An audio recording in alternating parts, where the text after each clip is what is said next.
Joey De Leon naglabas ng mensahe para sa mga bumabatikos sa kanyang lubid joke. Nagbigay na ng pahayag ang henyo master na si Joey De Leon hinggil sa pinag-uusap ang lubid joke niya sa isang episode ng EAT na umaani ng samut-saring pambabatikos mula sa mga netizens.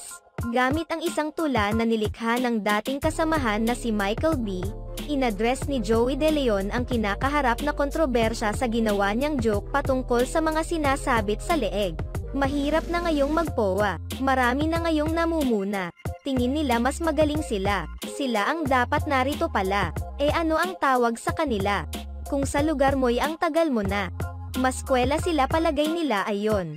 Inggit era, pagbabahagi ni Joey De Leon. Matatandaang nakatanggap si Joey ng mga batikos online dahil sa kanyang biro noong isa sa mga episode ng EAT, kung saan sinabi niya sa isa sa mga manlalaro ng Gimme 5. Laro ng mga henyo na ang lubid ay maaari ding isabit sa leeg ng isang tao. Nauna na ring humingi ng paumanhin ang pamunuan ng EAT sa MTRCB kung sakaling nakagawa man ng violation si Joey De Leon dahil sa kanyang biro. In this regard, the whole EAT management is regretful and apologetic to those who were offended by the said utterance.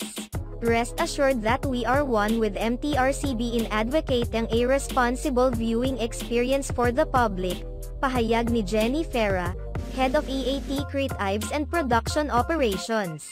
Sa kabilang banda, hindi pa rin naglalabas ng anumang public apology si Joey De Leon.